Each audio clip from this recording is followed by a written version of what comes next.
Hello friends, good morning. কেমন আছো সবাই? আশা করছি সবাই খুব ভালো আছো। আমরাও বেশ ভালো আছি। পিউস লাইফস্টাইলে তোমাদের সবাইকে আরও একবার ওয়েলকাম আমার নতুন ভিডিওতে। আর আজকে সকালে কিন্তু ব্রেকফাস্ট রেডি করতে করতে আমি তোমাদের সামনে এসেছি। আর তোমরা দেখেছো আমি ব্রেকফাস্টটা নিয়ে কিন্তু ম্যাজিক করা শুরু করে দিয়েছি। না আসলে আমি না একটু সুন্দরভাবে ভিডিওটা বানানোর চেষ্টা করছিলাম, যে কারণে কিন্তু অমন করছিলাম। তোমরা অবশ্যই বুঝতে পেরেছো আমি কি বোঝাতে চেয়েছি। তো যাই হোক, এবার ভিডিওর প্রসঙ্গে আসা যাক। আমি এখানে 4টে ব্রেড সেঁকে নিয়েছি ঘিয়ে ভেজে।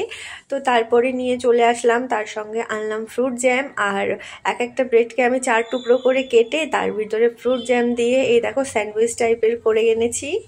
আর সকালে খাওয়া দাওয়ার পর কিন্তু রান্না করছিলাম, তখন আমার দিদি ফোন করেছিল। আর ধৃতাংশুর সাথে কথা বলতে বলতে ওকে বলেছে ওর জামা প্যান্ট খেলনা সবগুলো নিয়ে নেবে, যে কারণে ছেলে আমার ভীষণ কাঁদছিল, কান্না বন্ধ হচ্ছিল না। তো আমি দোকানে গিয়ে আবার খাবার কিনে দেওয়াতে সে শান্ত হয়েছে।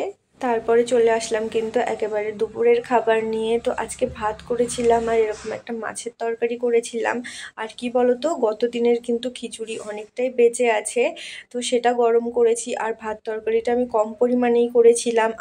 আর প্লেটটার অবস্থা দেখেছো, একদিকে খিচুড়ি একদিকে মাছের তরকারি ভাত। আসলে ধৃতাংশ কিন্তু খিচুড়িটা খেতে পছন্দ করেনি, যে কারণে ওর জন্য এরকম মাছ ভাত নিয়েছি।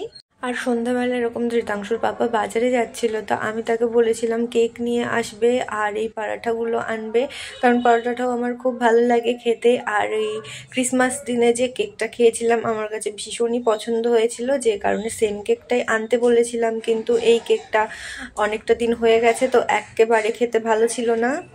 আর পরাঠা দেখে ধৃতাংশু বলছিল সে পরাঠা খাবে, তাই ধৃতাংশুর বাবা আবার এই যে পরাঠা ভেজে এনে দিয়েছে। ওই সময় কিন্তু আমি ঠাকুর পূজা দিতে গিয়েছিলাম, যে কারণে ওর পাপা এরকম ভেজে এনে ছেলেকে খাইয়ে দিচ্ছিল।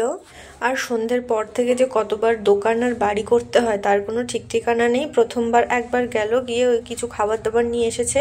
তারপরে কিন্তু ছেলে টেনে টেনে আবার ওর বাবাকে দোকানে গিয়েছে। তো এরকম মটরশুঁটি ভাজা নিয়ে এসেছে, আর এই যে দেখো এনার পছন্দের টফি নিয়ে এসেছে আর আমাকে দেখাচ্ছে, মানে কেটে দাও এটা আমি খাবো, এটাই বলতে চাইছে। আর আজকে রাতে কিন্তু একটুখানি বানাবো ফ্রাইড রাইস, কারণ নিচের আন্টি ওরা রাত্রে চিকেন দেবে বলেছে। তো আমার কাছে তো সব রকম সবজি ছিল, যেহেতু খিচুড়ি বানিয়েছিলাম, তো ভাবলাম আজকে কেননা একটু ফ্রাইড রাইসও বানিয়ে নিই। সেই জন্য এখানে সমস্ত সবজিগুলো কেটে নিয়েছি। আর আলাদা করে কিন্তু আমি চাল কিনে নিয়ে আসিনি, ঘরে যে চাল ছিল সেটা দিয়েই আমি এখানে ভাত বানিয়ে নিয়েছি। নিয়ে এখানে একটা পাত্রে রেখে দিয়েছি। তারপরে সমস্ত সবজিগুলো, তার ভিতরে কাজু কিশমিশ ছিল না, যে কারণে শুধু কাজুই দিয়েছিলাম। আর সমস্ত সবজি আমি আলাদা করে ভাজিনি, একসাথেই ভেজে নিয়েছি। তারপরে এই যে দেখছো কড়াইয়ে তেল গরম হয়ে গেলে গোটা গরম মশলা তেজপাতা দিয়ে দিয়েছি। আর এমন সময়ে কিন্তু যা করে কারেন্ট চলে গিয়েছে। ভেবেছিলাম আমার সাদা মাটা ফ্রাইড রাইস রেসিপিটা তোমাদের সাথে শেয়ার করব, কিন্তু সেটা আর হলো না, কারেন্ট চলে গিয়েছিল।